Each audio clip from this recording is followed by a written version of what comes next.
All right, I think I'm live. For anyone in the chat, please tell me if you can see and hear me. Um, I do not live stream very often, so I could be I, the I'm hoping that the technology is working right now. Let me know if the audio is a good at a good volume. Welcome everyone. This is the 10th anniversary celebration of Religion for Breakfast. I think that officially means that Religion for Breakfast is old, or maybe that I'm old. 10 years, that's wild. All right, everyone says you are live. Everything's working. Splendid. Awesome. Good. Excellent. Yeah, happy 10 years. Woo. If you can tell from the thumbnail, I have I have changed. Shorter hair, longer beard. Um, Yeah, no, I mean, I guess I can just reflect on the last 10 years. I mean, I started Religion for Breakfast while I was a PhD student. So I think I was in my third year. It took me, I think, 7.5 years to finish my PhD. It might have been 8 years. PhDs in humanities take a long time to finish, especially if you get distracted by doing a YouTube channel. Um, I would say by the latter years of my PhD, I was working on Religion for Breakfast like half the time. Uh, Yeah, I'd be curious to know who else in the audience has been watching it. So we have an 8-year viewer. Has anyone been watching for more than 8 years? Yeah, so started Religion for Breakfast. I started it as kind of a it wasn't even a hobby. Like I did want it to become a a major channel because at the time Crash Course was a big deal, SciShow was a big deal. Like there were these OG educational YouTube channels, Vsauce, everyone in the early, I would say the mid 2010s. There was like this cohort of YouTubers that I was just watching every day, and Religion for Breakfast was just not religious studies was just not a field covered on YouTube at the time. Like occasionally Crash Course would talk about religion as a topic. But so I was like, oh, we need a flagship channel. We need a flagship religious studies channel. So I started the channel with that goal in mind. It really wasn't just like a part-time hobby. It was like, I'm going to try to make this something. And I'm glad it's grown into something. Like kudos to everyone in the audience for making Religion for Breakfast for what it is. We're coming up on 900,000 subscribers. Um, every video gets 100,000 views. I feel super humble, super grateful that it turned into this. Really hard to grasp how far it's come. I'm trying to think back. First video was, I think it was October 13 or 14, 2014. So just over 10 years ago. It was a video on the Dead Sea Scrolls. Um, at the time, I was taking a class on the Dead Sea Scrolls. So every single day, I was just learning something amazing. I was so interested in like, oh, I need to share this with somebody. I wanted to start a blog. At the time, Esoterica, thank you for, Dr. Justin Sledge in the audience. I'm sure there's some crossover audience here. Thank you so much, Justin, for your donation. Um,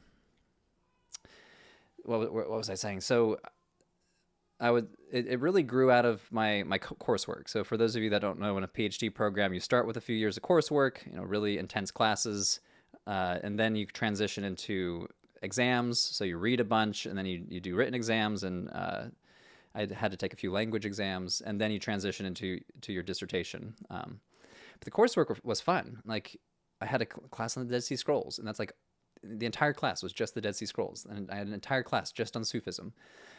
So really, the deep dives that you would expect in grad school.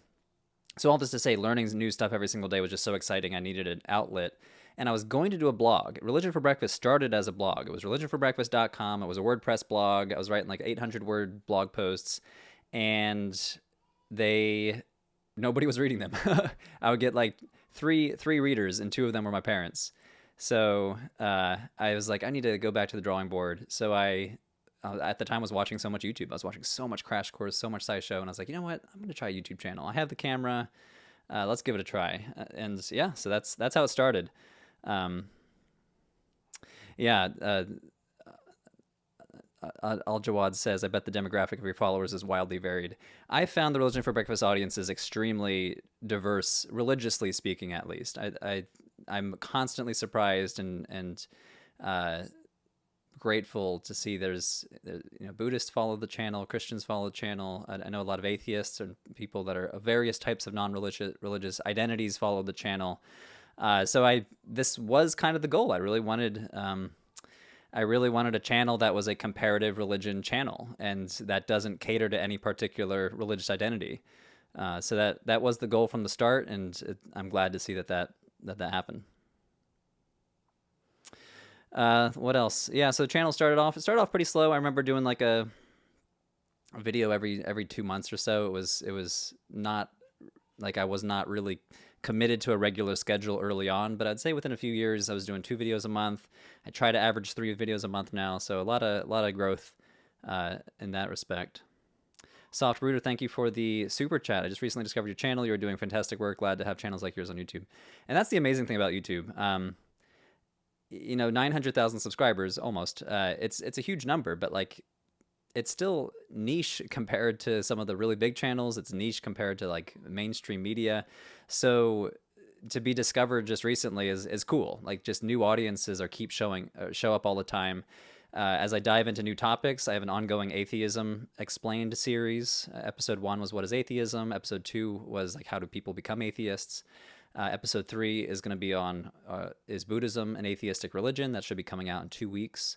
And I've kind of discovered, there's always been a large non-religious audience too. Like a lot of atheists and agnostics watch the channel, but to see new audiences from different corners of the internet come in all the time. Andrew, remember your first video? The audio was not that great, but I watched it to the end anyway. That is great. The production value is very bad in the early videos. They're embarrassingly bad. I never go back and watch the earlier videos. My on-screen presence was very cringe. I still find my on-screen presence to be pretty cringe, but it was even worse back then. I was trying to channel like the Hank Green, like super excited, talking loudly, and yeah, that was that's you talk about the Hollywood actors that don't like watching themselves in the movies. I am the YouTuber that hates watching himself, and I still edit a lot of my videos, and it's always cringe to watch myself. Obscure note, but I was deeply impressed by you accurately portrayed John Nelson Darby's actual beliefs. You're welcome. So if anybody knows what the chat's talking about there, John Nelson Darby is usually kind of inaccurately called the inventor of the belief in the rapture. So if anyone wants to go back and watch my video on the rapture, John Nelson Darby popularized the rapture, but there seems to be rapture theology as far back as the 1700s. And hints of it even earlier, if we can not quite like the rapture as it's believed by modern evangelicals. So that's kind of my one of my goals whenever I talk about the rapture is to be like, John Nelson Darby, big deal in the history of rapture theology, but he didn't invent it per se. It's hard for any one person to invent a theology. Everybody's swimming in a cultural ocean, so we're drawing inspiration from a lot of inspirations. If you could go to any archaeological site in the time period when they still extant, what would it be and why? What archaeological site? Oh man, that's a tough question. I mean, of course, everybody's talking about Göbekli Tepe these days. I went to Göbekli Tepe a few months ago. Neolithic site in southeastern Turkey. Be incredible to see that in its heyday. Obviously, I study early Christianity, so I'd love to see Constantinople when it was first founded, Jerusalem in the 1st century, Rome in the 1st century. So I'm kind of basic in that respect, but that's just my field of study. So I'd love to see what it looked like. I've always said if I could travel back in time for 5 minutes to like ancient Pompeii, obviously before it was exploded, just for 5 minutes, you would revolutionize the study of ancient history. You would notice things that are just lost to history, like random gestures or pronunciations of certain words. Just 5 minutes with a time machine, you would revolutionize ancient history. All right. Let me scroll through a few. Eleusinian mysteries would be a great topic. A few updates on the channel. So I helped as a subject matter expert on Crash Course's new Crash Course Religion series. So speaking of Crash Course, they were a huge inspiration for my creation of Religion for Breakfast. I was watching Crash Course every single day back in 2014, 2015. I loved how John Green and Hank Green presented as hosts, and I was like, oh, I could do this with Religion for Breakfast. And I remember back then saying like, oh, Crash Course, you should do a religious studies series. And lo and behold, 10 years later, they finally did it. So Crash Course Religions, it started like 5 weeks ago. It's great. Go check out the credits. It'll say subject matter expert Andrew Henry, and then co-subject matter expert Andrew Agapour, who's a scholar of religion who helps me on all aspects of Religion for Breakfast as the managing editor of Religion for Breakfast. So there's Religion for Breakfast influence trickling through that series. So they just published their episode on Crash Course Buddhism. Great stuff. John Green is hosting that, who was a religious studies major, by the way. So yeah, so 10 years. I mean, hard to think about. 10 years of publishing videos. Somebody answered, so Kristen had great questions at the beginning. Kristen asked if you could remake any video from the past 10 years due to new evidence, evolved interpretations, what would you choose? I'd have to look at the back catalog. Certain videos that I plan on redoing, honestly. The intro videos, I have Intro to Sikhism and Intro to Islam. They're both 15 minutes long. That's how I used to do videos. They were short, they were punchy, but you can't cover the entire tradition of Islam or Sikhism in 15 minutes. You just can't. So those videos embarrass me a little bit. So if I could go back and redo some videos, it would be those intro videos. Either make them ridiculously long, like a 60-minute video, deeper dive, or just turn them into a series. I mean, I would love to do a Sikhism series, 10, 15, 20 episodes, same with Islam. I am gearing up to publish more episodes on Islam. There's one on Sufism coming out soon. There's one on Idris, the Prophet Idris in Islam. So there's a few Islamic topics coming out soon. A few people talk about my Legend of Zelda videos. I have 2 Legend of Zelda videos. One on if you could go to the land of Hyrule as an anthropologist and study the religion there, what would you see? And I kind of pieced together this religion called Hylianism. That's a pretty complex religion. And then I have a video on the demonology of the Legend of Zelda, because there's a very complex demonology of like demons constantly reincarnating, basically. So it's kind of this pessimistic demonology of like demons are always going to be there, with the king of demons, Ganondorf or Ganon, constantly resurrecting, constantly reincarnating. So I'm a Nintendo fanboy. I'm unapologetic about that. A lot of people say, oh, do you spend your free time watching videos about religion on YouTube? I'm like, no, I watch Super Smash Brothers tournaments. That's how I spend my free time on YouTube. So I get a lot of recommendations for, oh, you should do a video on this video game or this video game. And I'm like, I'm sorry, I've never played it before. But if it's a Nintendo, I've played it before.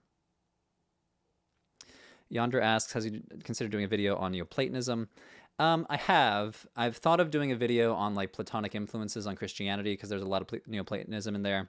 I touch on it a little bit in my recent Hermeticism video. I've not done a thoroughgoing episode on that, but it would be something I'd love to do.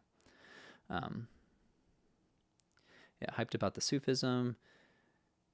Travis says, did you find it surprising the success of longer form content? I wouldn't say I was surprised. So for those of you that are old like me, have been around on YouTube for 10 years like me, videos used to be a lot shorter back then. Like the 10 to 15 minute range was like considered best practices. And I attribute it, videos got longer and longer on YouTube until you have people publishing like 60-minute, Knowing Better or ContraPoints. They publish, or Abby over at PhilosophyTube, they publish really, really big videos now. And I think that's because the golden age of podcasting, like audiences wanted bigger videos, longer videos, because they listened to 2-hour podcasts. So my videos have also gotten longer. They used to be frequently under 10 minutes, and I almost never publish videos under 10 minutes. A short video for me now would be 12 minutes. usually 15 to 25 minutes now, which is still too short for a lot of topics. So I have tried to get more targeted with my topics to really fit it into 20 minutes. Though occasionally I do have a monstrously long videos, like my what is the best Bible translation? That was like 55 minutes, like probably the longest video I've ever published. 9 years watching and learning. Thank you for the long time support. I will say, so much of the channel's success is thanks to Patreon. So we have around, I actually checked the actual number. We have like low 700s of patrons. So after this live stream, we're going to do an after party with the patrons. Yeah, we have 755 patrons on Patreon. One of the advantages of being around for 10 years is Patreon has slowly raised the cut that they take, but they keep grandfathering in the early adopters. So I started Patreon 10 years ago. I started right when I started the channel. So they take a 5% cut. I think it's up to like 10 or 15% now. So to this day, the best way to support Religion for Breakfast is to support us on Patreon. Every dollar you pledge on Patreon is like going way more than, the YouTube membership, I think, takes 35%, like some insane cut. So if anybody feels so inclined and is able to, please support the channel on Patreon, patreon.com/Religion for Breakfast. I would love to get us up to 800 patrons by the end of this live stream, and then join me on the Patreon after party at around, so we're at 15 past the hour. When the hour's up, I'm going to end the live stream and pop on over to the Patreon live stream. Hope to see you there.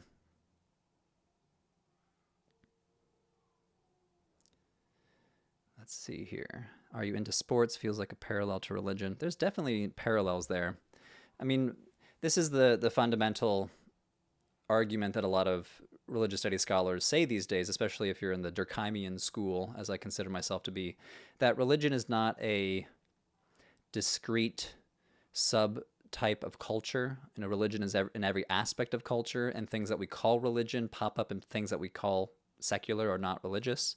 So if anybody watched my video on baseball magic, baseball pitchers doing all sorts of rituals before they throw the baseball, I'm very comfortable calling those rituals. And so people are like, oh, well, is baseball religious? I'm like, well, it's a better way to put it is like, is religion a game? I'm saying that a little bit provocatively, but like we human behavior is found in many different arenas of culture, whether it's a game, whether it's a church service, whether it's putting your hand over your heart as you pledge allegiance to the flag. And I would call this ritualized action. So yes, sports are religion. To answer the question, yeah, I'm pretty basic when it comes as an American. I like baseball. I'm originally from Philadelphia, so I follow Philadelphia sports teams. The Phillies just recently fell to the Mets in baseball, which is a bummer. And also I like football, American football, sorry, for the non-American audience. So kind of a basic Eagles fan. Should I be embarrassed by that? I'm not sure. Eduardo asks, will this be saved so I can watch it later? Yeah, the live stream will stay up on the channel. The Patreon after party will be only for patrons. Yandra asks, do I listen to the Beatles? I did go through a Beatles phase a while ago, but not really so much these days. I listen to a lot of podcasts these days, so if I have time for audio to be playing in the background, it's usually going to be podcast, not music. Becky, thank you for the super chat. She says, hi, Andrew. Just want to say thank you for all your hard work over the years. It's been wonderful watching you grow. Thank you so much. I appreciate that. Yeah, I mean, it's so cool. I mean, excuse me. It's kind of incredible how much the channel has grown, and it's been pretty steady. There was no one moment where like the growth did the hockey stick growth where it just went straight up. It's been steady ever since the channel first started picking up. Like I would say from 2014 to 2015 was pretty slow. It went from like 0 to 500 subscribers. And then really what happened was excuse me, I'm losing my voice. Really what happened was the video on Gnosticism, which still gets like 3,000 or 4,000 views a day, which I published 10 years ago, started just getting views. It went from 10 to 50. And I remember distinctly, I was in Athens at the time, excavating in downtown Athens. And I wake up very early when you're on an excavation team. So I was up at like 6 a.m. and I looked at the channel and I was like, wait a minute, this was at 100 views yesterday and it's at 500 views today. And I remember thinking like, this is incredible. And so because of that video, the channel just started snowballing. It was because of the Gnosticism video, the Gospel of Thomas video, and then the Infancy Gospel of Thomas video. I had like 3 early Christianity topics that just took off, and slowly but surely it started snowballing.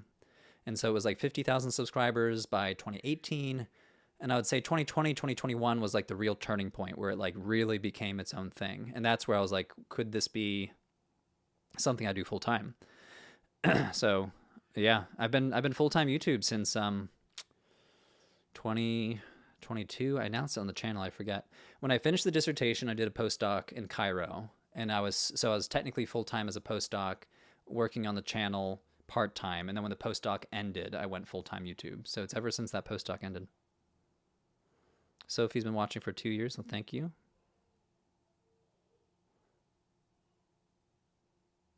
Sorry, the chat's going so fast. I'll try to scroll through in a...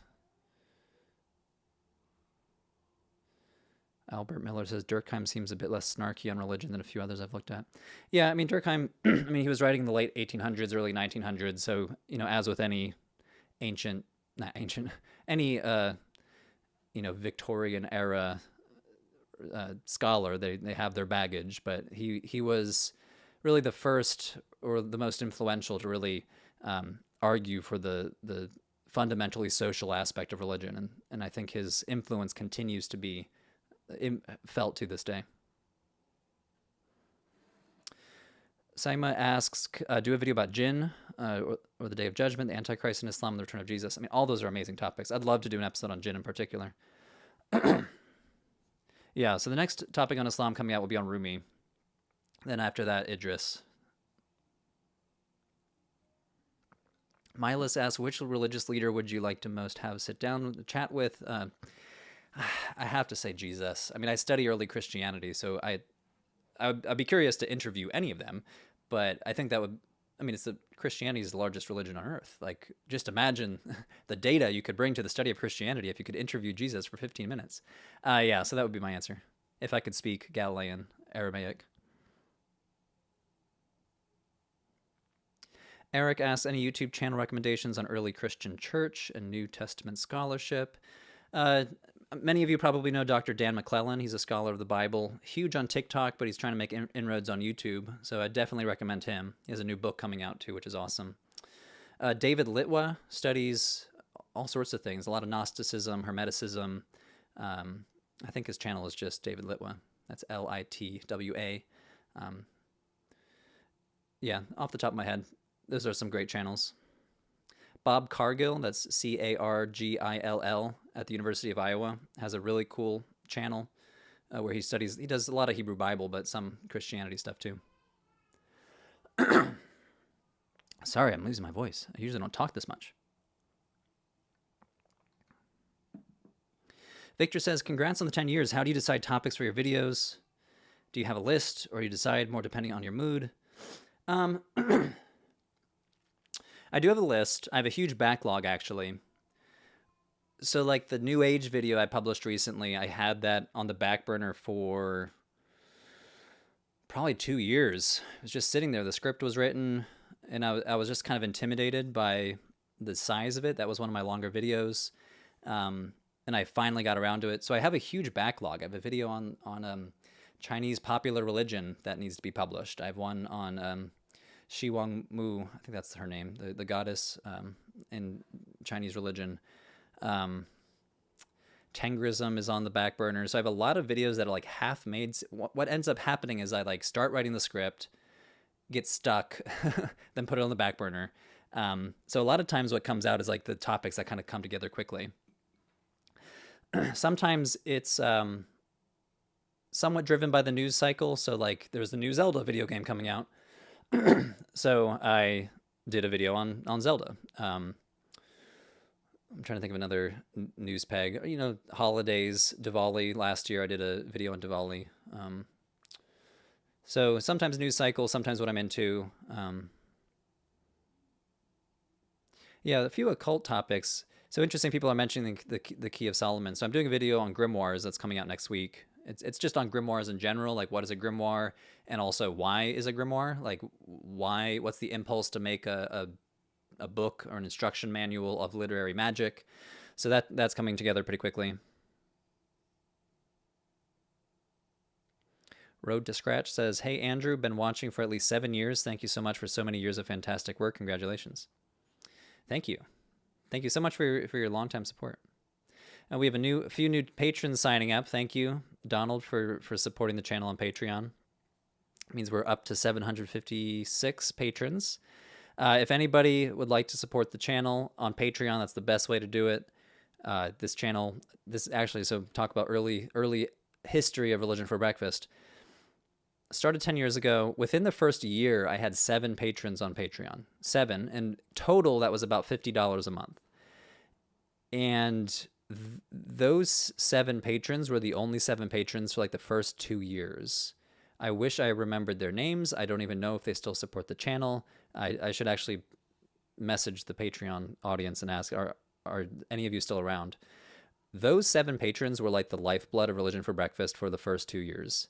Because $50 a month as a graduate student, that was like that was half of my grocery budget. That was enough to buy a new microphone, enough to buy a new camera. Like it was the lifeblood. Because when a video gets 100 views, you're getting like 30 cents, 50 cents. Like there was just no money coming in. So Patreon was the lifeblood of this channel, and it remains that way. Like it's incredible how it gives you a income floor, because the AdSense just fluctuates so much, and really it's stressful. It's stressful when, like, if for any of you on a salary, if your salary were to drop 30% one month and then it goes up 10% next month, like it's hard to plan. But with the Patreon income floor, so thank you. So the people that have signed up so far, if you'd like to support the channel, go to patreon.com/Religion for Breakfast. So we're going to do a Patreon after party after this.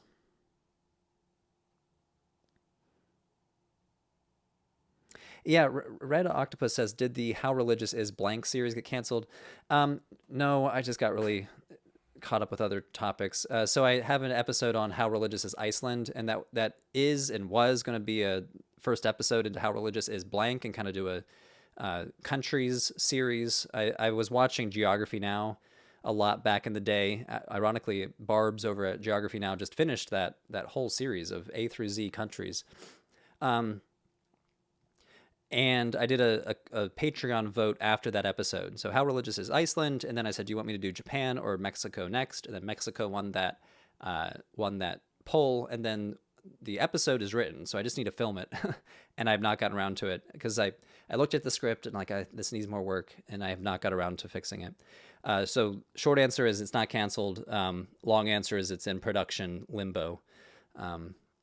But I do a lot of traveling. For any of you that follow me on Instagram, at Andrew Mark Henry on Instagram, I travel a lot. So I do have a lot of travel footage in Turkey and Cairo or Egypt. So I'd love to do more travel-based episodes.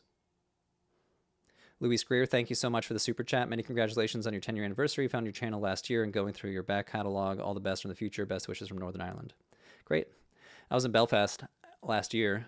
So the Queen's University Belfast is actually the sponsor of that atheism series. They have an incredible research project there called Explaining Atheism. So like some of the top minds, top scholars in the study of non-religion are either at Queen's University Belfast or working with Queen's University Belfast. And they had this grant, and they're like, hey, let's support some public scholarship on this. And so that's been incredible.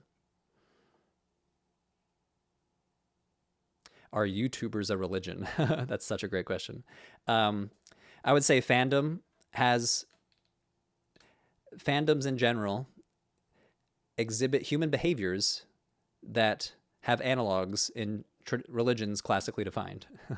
So hero worship, parasocial relationships, pilgrimage, like going to a spot like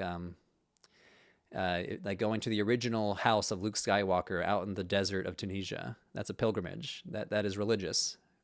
So yeah, fandoms for sure fandoms exhibit behavior that we would call religious. Whether that's a religion is the more theory and method question.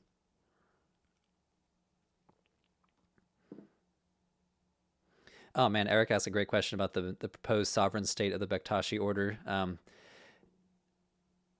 Yeah, it was Albania, right? Let me just double check that. I don't want to.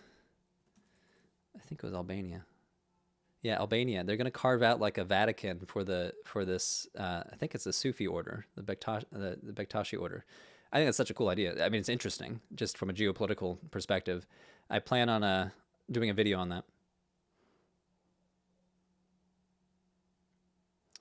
Great. Shuji asks, like the videos on English translations of the Bible. That was the longest video I've ever published.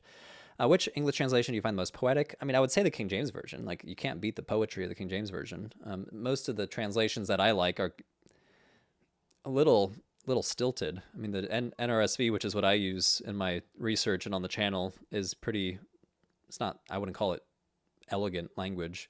It's hard to beat the King James. Tom says, "What prescription are your glasses? They look strong. They are very, very strong. Yeah, these are some thick lenses. I am very, very nearsighted. I think it's negative 7.5 and then negative 4 diopters. So my right eye is effed, as they say." Eduardo asks about candomblé. Candomblé, sorry about my pronunciation. Afro-Brazilian religion. I'd love to do it. Ever since I did the Haitian Vodou video, I've been meaning to get back to the African diasporic religions. Candomblé would be one of the first topics I do. Santeria would be one of the first ones I do. Super, super excited to do those topics. Just need to find the right collaborators. So the topics that I've not yet reached on the channel, a lot of it is tied to my professional network. So like I have more Buddhism episodes because I've met some really awesome Buddhist scholars or scholars of Buddhism that are really eager to help with the channel. So they work on as fact checkers, as writers. So I have an episode on Buddhist atheism coming out next week, and there's a scholar of Buddhism as we speak, Dr. Kate Hartman at the University of Wyoming, who's watching it right now as a fact checker. So topics I really want to get more into. So Hinduism, I only have a few episodes on Hinduism, and it's partly because I'm trying to work my way into the Hindu scholars of Hinduism network so I can get more collaborators. And for African diasporic religions, I have one really great collaborator who helped me with the Haitian Vodou episode, and I'm trying to find more experts to help me with the other ones. Tom, thank you. Thank you for then. MA, thanks for the super chat. What podcast would you recommend? Hello from Brazil. Oh man, let me watch my podcast app. I mean, I listened to Dan McClellan's podcast, Data Over Dogma. I'm kind of basic, New York Times Daily, just to keep up on the news. Keeping It 101 is Religious Studies podcast. It's pretty good. It's just called Keeping It 101. The Bart Ehrman podcast I listen to pretty frequently. I usually know most of the information. Bart and I are both Dr. Ehrman and I are both in the field of early Christianity, but it's just always good to brush up on these topics. Steve asks, are there any YouTubers in your genre you look up to? So educational YouTubers, the inspirations were John Green and Hank Green, and they still continue to inspire me. Like, they've been doing this for so long, and yet they're still so dedicated to good information, ethical YouTubing, as it were. They've done a great job in community management. Like, they've built a community in Nerdfighteria, which from my perspective are good people who want to do good in the world. So that's continually inspiring. I like how Hank Green analyzes public engagement and YouTube, and like as soon as TikTok was taking off, he was on TikTok and learning how it works. So like Hank Green in particular, like, knows the craft of social media and content creation, and I really appreciate that. Yeah, Philip over at Let's Talk Religion, great guy as well, great channel dedicated to religious literacy. He's much more of an expert in Islamic topics, so all the topics I have yet to get to on my channel, he has covered.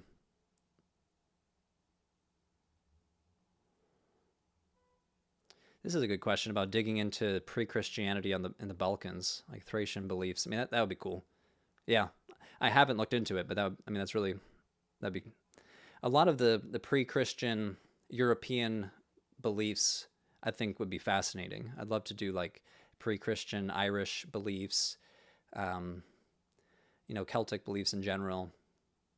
Like one of the ancient sites that I'm really interested in, have read a lot of research on, is a cursed tablet cache found in Bath, England, kind of near London.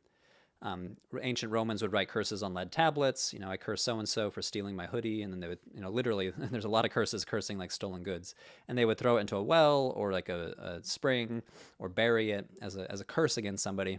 And like 180 curse tablets were discovered at this sanctuary of Sulis Minerva, who's kind of this syncretized goddess, Sulis, who's like a Celtic goddess, and Minerva, this Greco-Roman goddess. And I find that fascinating when you think about like syncretizing of religions in Roman Britain. Really, really interesting stuff.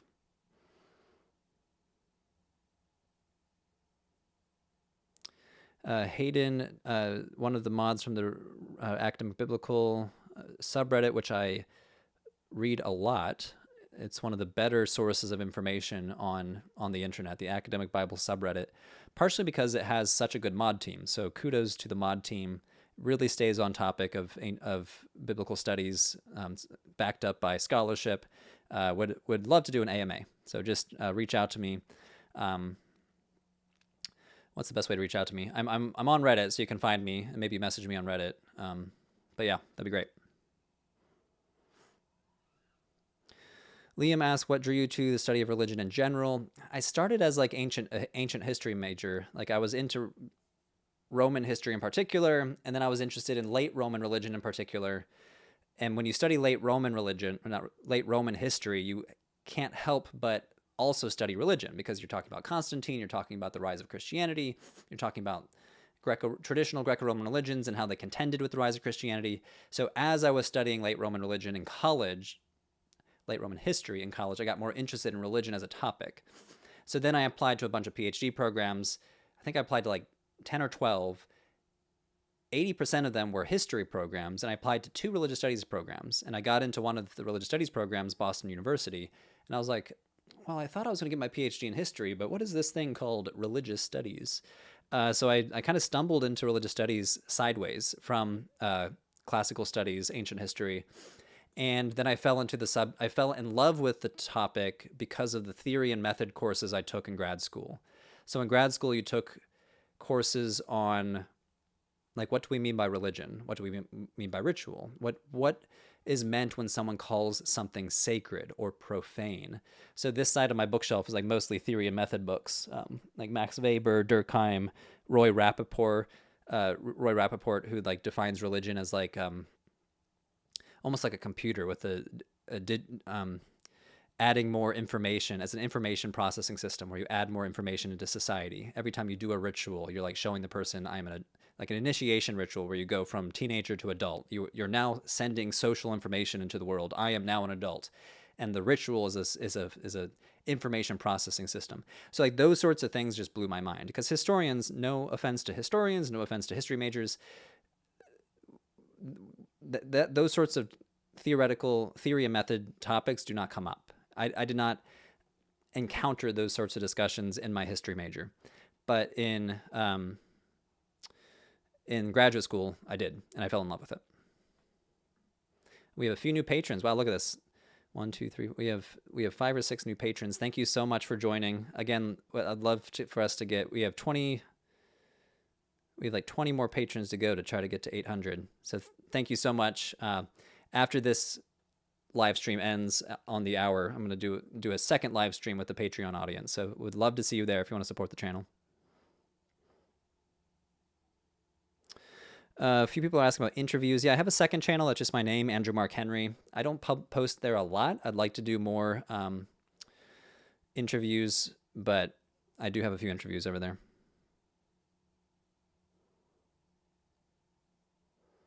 Sorry, scrolling through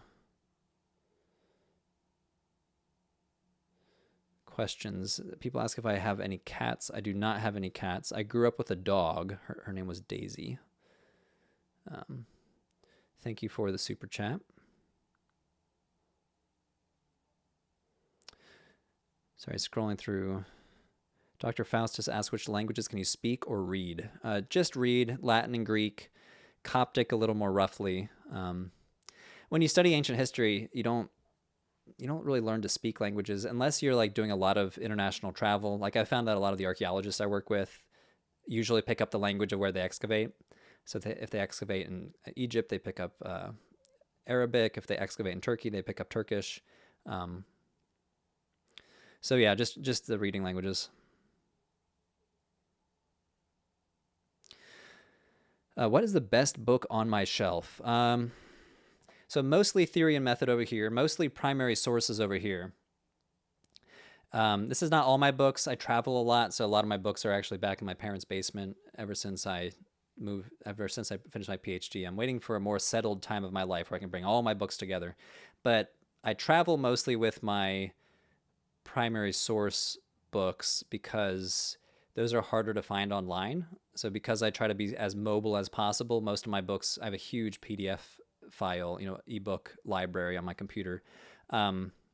So favorite, Nag Hammadi codices here, Dead Sea Scrolls here. So these are some of my favorites, especially the Nag Hammadi codices, the so-called Gnostic texts.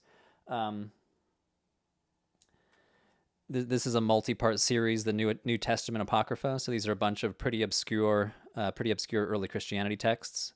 Again, very hard to find online, but these are great. Yeah, I would say this shelf is my favorite shelf. This shelf is the one that makes me think the most with the theory and method. But I have not read I've not read these in depth since graduate school. A few of them I've been meaning to get back to.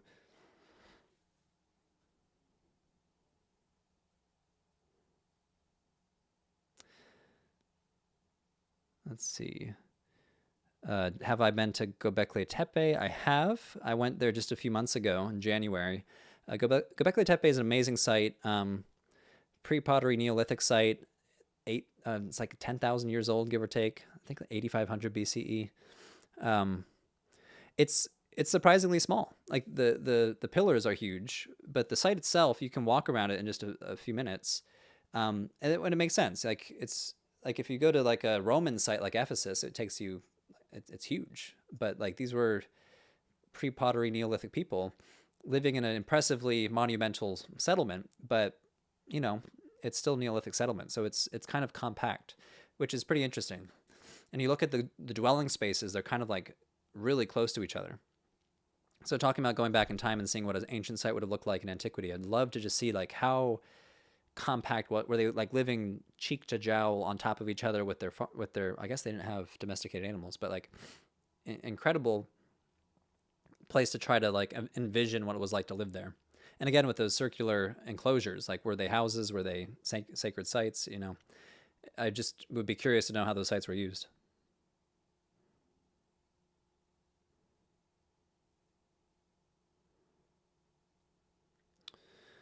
Let's see. Haruna Matata asked, do you feel that there's Josephus to see if that Josephus mention of Jesus is indeed authentic? There's only so much you can say to like reinterpret some of these texts.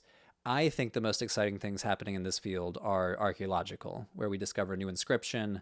So one of my colleagues excavates in northern Israel near Megiddo, and he excavates a Roman legionnaire camp. It's an army camp from the Roman Empire, I think 3rd century, and they discovered like a Christian inscription there, like in the army camp, which is so cool, and that tells us so much about like Christians serving in the Roman army in the 200s CE, like really, really cool.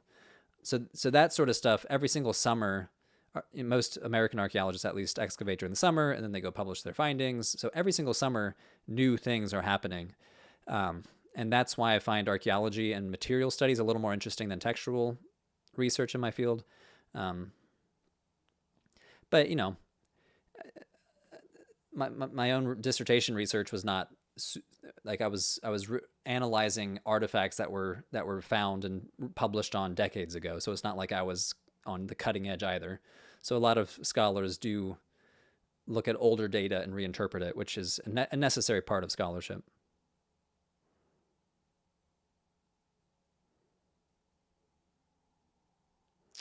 Doubting Thomas asks, if you had to speculate, what are the biggest discoveries in religious studies and related archaeology might be uncovered in 50 years' time? Thanks for the super chat, Doubting Thomas. So my own field is early Christianity, so I can't speak broadly for all of religion. So focusing just on biblical studies, early Christianity, new manuscripts of any sort would be groundbreaking. It's interesting how we found the Dead Sea Scrolls and the Nag Hammadi codices in pretty quick succession in the mid 20th century, and we haven't had like a major manuscript discovery since then. I'm always dreaming that we will someday discover another like Nag Hammadi treasure trove, as it were. That would be huge. I do think Egypt is a big opportunity in that respect. A really old Christian monastery was discovered way out in the Western Desert just a few years ago, with like beautifully preserved graffiti on the walls of the monastery, of like the monks writing Bible verses and stuff. So, and that's just like happenstance. How did they find that monastery way out there? So that's the sort of thing that I'd be excited to see, like some sort of Christian, or even the Kelis, the ancient site of Kelis is where they discovered a bunch of Manichaean texts. So like finding like Manichaean prayers on pieces of papyrus in the deserts of Egypt, like these things just are found almost by accident. Not, these are archaeologists doing important work, but like being able to find, it's literally a needle in a haystack. It is a piece of papyrus in the Western Desert, and they found it, and now we know so much more about Manichaeism. So that's the sort of stuff that maybe not like groundbreaking, but like would really further our knowledge.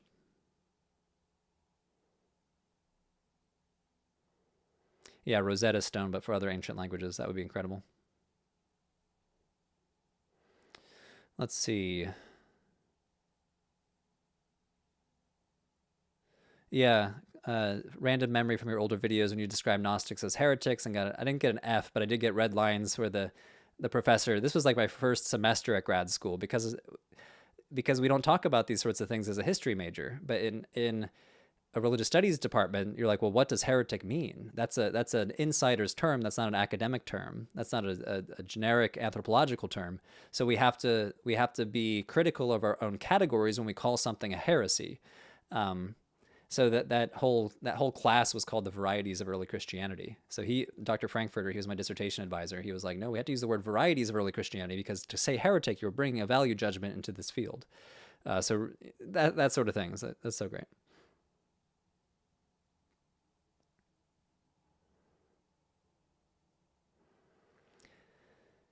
Let's see.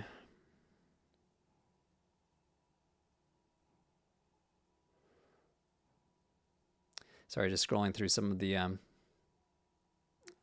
chat again.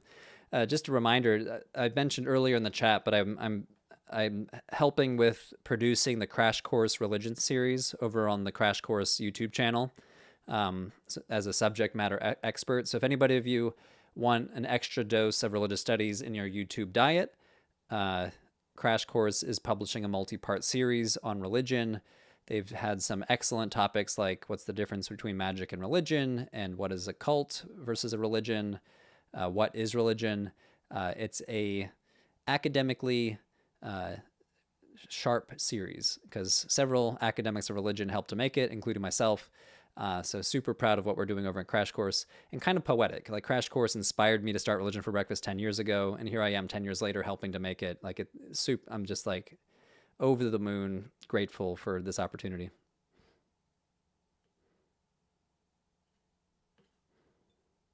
Mark Adams, thank you for the super chat. Congratulations on 10 years. Thank you. Oh man, Tonk says, okay, I need to watch those videos now. Yeah, my early videos are embarrassing. Poor production quality, kind of awkward on-screen presence. So yeah, if you want some entertainment, go check out the older videos.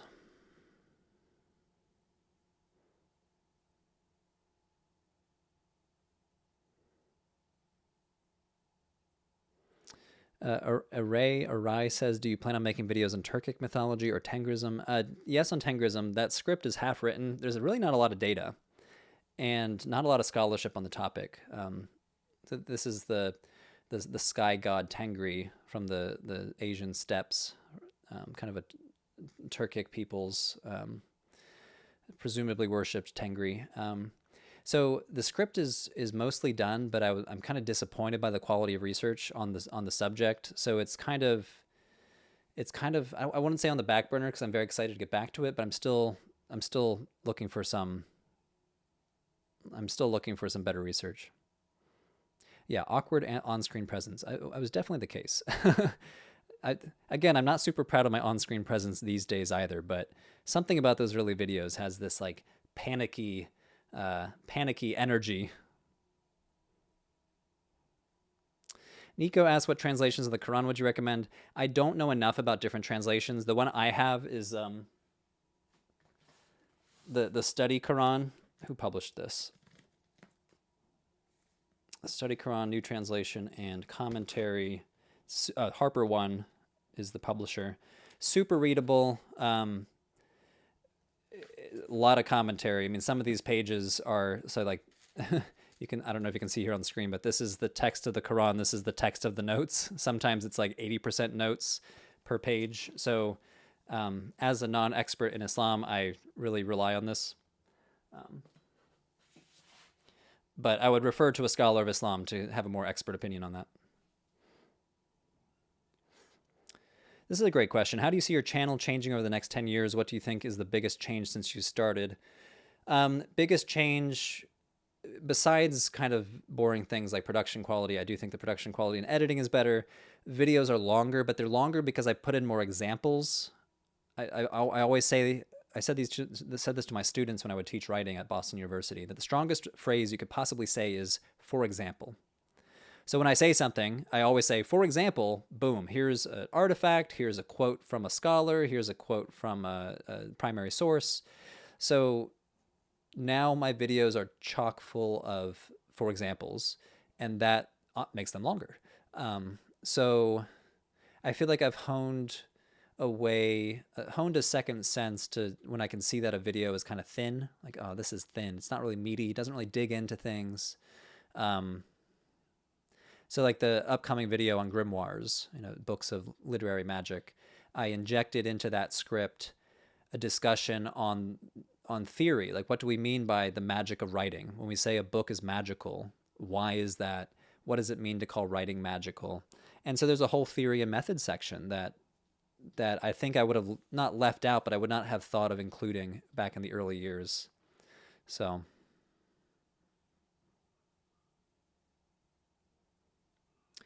Blue Anime Girl says, you have a very calming voice. That's good. I sometimes think my voice is a little tinny. Do you still teach at a university? I've taught recently at George Washington University in DC. I taught Intro to Christianity.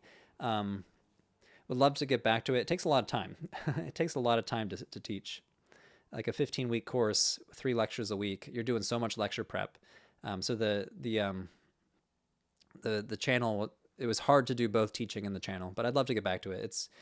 It's one thing to talk to a huge audience through a camera, but to like sit in front of 20 students, let's discuss. So my video on the canon of Star Wars content, like, stuff that's made by George Lucas is like the core canon. And then the stuff that's made by Dave Filoni, like the Clone Wars anime cartoon is like a secondary canon. I made a video about that maybe 5 or 6 years ago. And just last year in my Intro to Christianity course, I used that example, and I had the students debate canons in class. What should count as canon? What should count as non-canonical? So the YouTube channel does inform my pedagogy.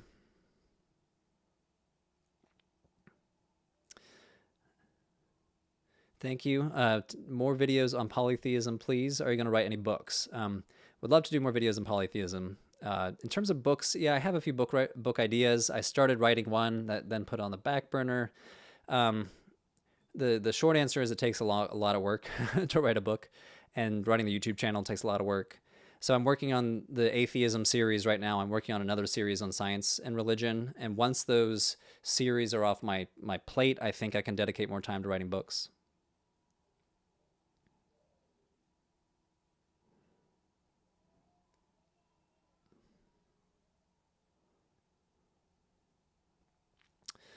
Have you ever or do a video on religion under socialism? I have a video on religion in the USSR currently being written. It's going to be in the atheism series I just mentioned. So this atheism series that's being made in collaboration with Queen's University Belfast is 10 episodes. Some are really basic theory and method episodes, like what is atheism? Some sociological episodes, like why do people become atheists? And then some are subject matter episodes. There's an episode on atheism in the Arab world, atheism in New Zealand among the Maori indigenous communities, and then there's an episode on a few historical topics. So atheism in the USSR is coming out soon. So yeah, it's gonna be one of those. It's gonna be one of those episodes. I'm sure the comments section will be very, very not contentious.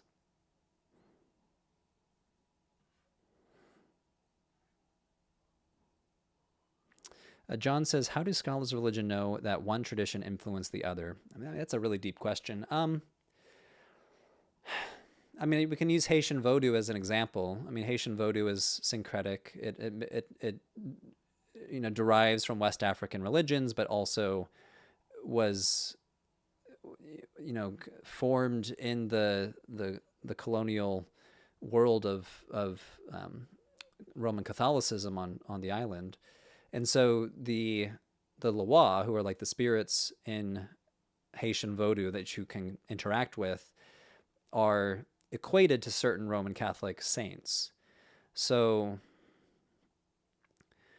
I guess, I mean, that I would use that as an example of where there's influence from both West African religion, where you have these West African gods and spirits and entities being equated with certain Catholic saints, and how you can see that in that that two-way interaction. I wouldn't say like influence is so seldom one direction. It's like this cross-pollination. So Dr. David Frankfurter, who was my dissertation advisor, uses the analogy of indigenization, where an indigenous population kind of picks and chooses what they want to integrate into their own worldview and practices from another religion. So the process of Christianization was a process of indigenization, where you had like ancient Egyptians who came across Christianity for the first time and be like, oh, let's integrate this into our pantheon. So certain practices, like going to in ancient Egypt, they had these shrines called oracle shrines, where you would go to a shrine, you would ask for an oracle, like, hey, should I move to Philadelphia or Chicago? And then the spirit would give you an oracle. You should move to Chicago. This goes back thousands of years into ancient Egypt. And when Christianity came along, these oracle shrines were converted into saint shrines. So you would ask Saint Anthony, oh, should I move to Chicago or Philadelphia? And then Saint Anthony would give you the answer. So that's an example of indigenization, where the indigenous ancient Egyptian religion kind of incorporated aspects of Christianity into practice. And sometimes there's a rejection of certain practices, sometimes there's an adoption of certain practices. So this process of localization or indigenization, whatever words you want to use, is a give or take.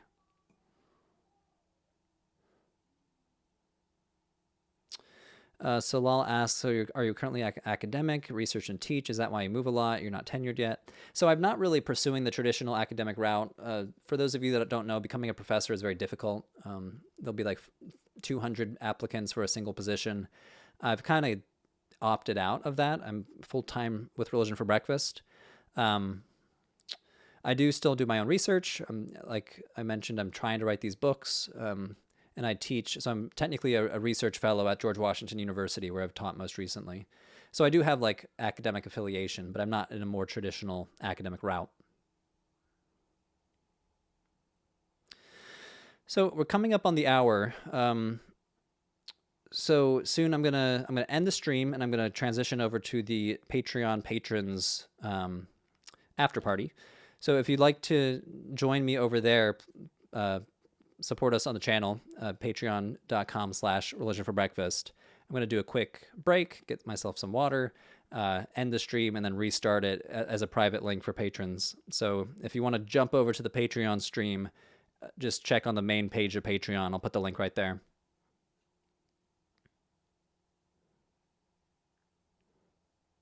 Let's do some last minute questions, though. I don't want to end too abruptly, but let's say 3-minute warning.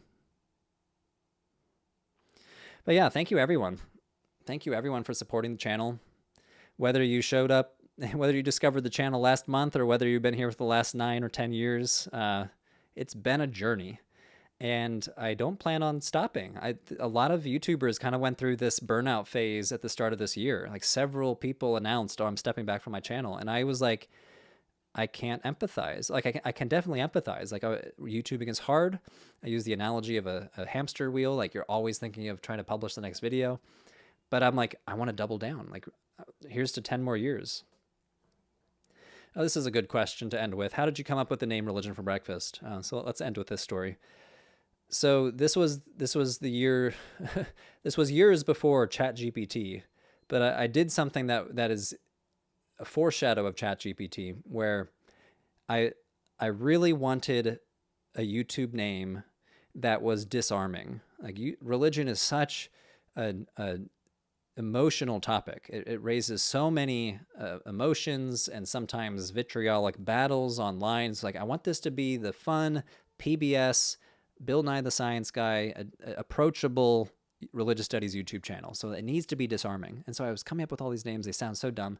The other thing is, especially back before all these algorithms were so tuned to our likes and needs, search engine optimization mattered so much. It needed to have the word religion in it. It needed to have the word religion in the title. So when you Google or search for the topic online, you would come across Religion for Breakfast. So it had to have the word religion, which is not a easy word. It's just kind of, and it needed to be disarming.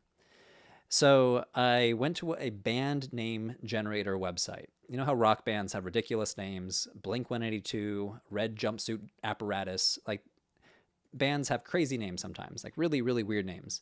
And so I put the word religion into the band name generator and I hit the refresh button again and again and again and again until the words breakfast religion popped up on screen. I was like, breakfast religion.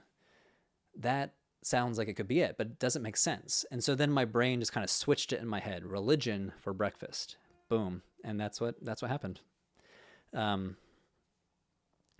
It really does. It didn't mean anything at the time. I've kind of retroactively made it meaningful when I say, oh, it's like your daily dose of healthy breakfast every day of religious literacy content. But that's kind of a lie. It's kind of a retcon. The real answer is it's random. I like it. I think it's funny.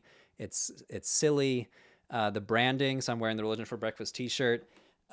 The branding is based off of 1950s Frosted Flakes boxes. So if you were to type into a Google image search, vintage Frosted Flakes box, you'll notice the Frosted Flakes logo looks similar to the Religion for Breakfast logo.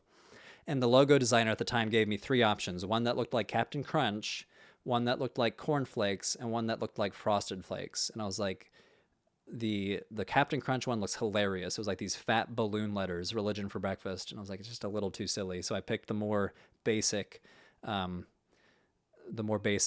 Frosted Flakes box.